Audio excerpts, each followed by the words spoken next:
So welcome to the motivational வீடியோங்க.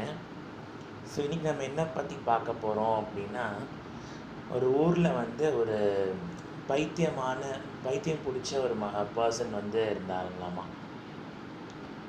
So அவர் என்ன பண்ணுறாருன்னா, அவர் ஒரு வழிபாட்டு ஸ்தலத்துக்கு போகிறார். ஒரு கடவுள் இருக்கக்கூடிய இடத்துக்கு போகிறாருங்க. அங்கே நார்மலாக இருக்கக்கூடிய நம்மளை மாதிரி இருக்கக்கூடிய மனுஷங்களும் என்ன பண்ணுறாங்க அப்படின்னா, அந்த பர்டிகுலர் வர்ஷிப் பிளேஸ்க்கு வழிபாடு தலத்துக்கு வராங்க.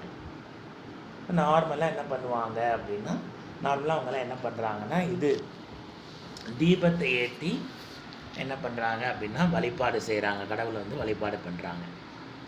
ஸோ இவர் என்ன பண்ணுறாருன்னா, தீக்குச்சியை வணங்கிட்டுருக்கிறாரு. எல்லாமே என்ன பண்ணுறாங்கன்னா, அந்த ஏற்றி வச்ச தீபத்தை வணங்கிட்டுருக்கிறாங்க.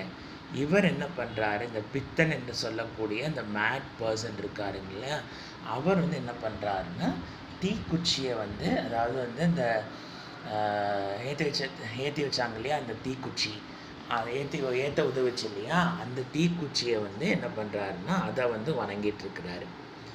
அப்போ எல்லோரும் என்ன கேட்டாங்களாமா, ஏன்பா பித்தனே நீ தீக்குச்சியை வணங்கிட்டுருக்கிற, தீபத்தை தானே நம்ம யூஸ்வலாக வணங்குவோம் அப்படின்னு கேட்டிருக்காங்களாமா.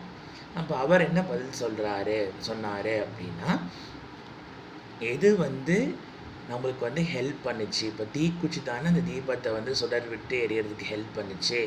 அப்போ அதே மாதிரி லைஃப்பில் யார் நம்மளுக்கு ஒரு ஸ்பார்க் கொடுக்குறாங்க, யார் நம்மளுக்கு நம்ம லைஃப்பில் ஒரு மோட்டிவேட் பண்ணுறாங்களோ, யார் அதுக்கு ஹெல்ப் பண்ணுறாங்க, லைஃப்பில் நம்ம நல்லா வரதுக்கு வேண்டி ஹெல்ப் பண்ணுறாங்களோ, அவங்கள நம்ம எப்போவுமே உயர்வாக தான் கருதணும்.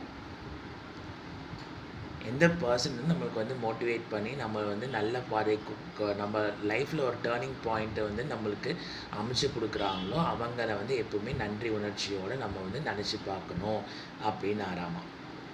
ஸோ எப்போவுமே இந்த ஒரு பர்டிகுலர் வேர்டிங்ஸை சென்டென்ஸ் நம்ம வாழ்க்கையிலையும் நம்ம எல்லாத்தோட வாழ்க்கையிலையும் கடைப்பிடிச்சோம் அப்படின்னா எப்போவுமே லைஃப் ஸ்மூத்தாக போகும். தேங்க்யூ.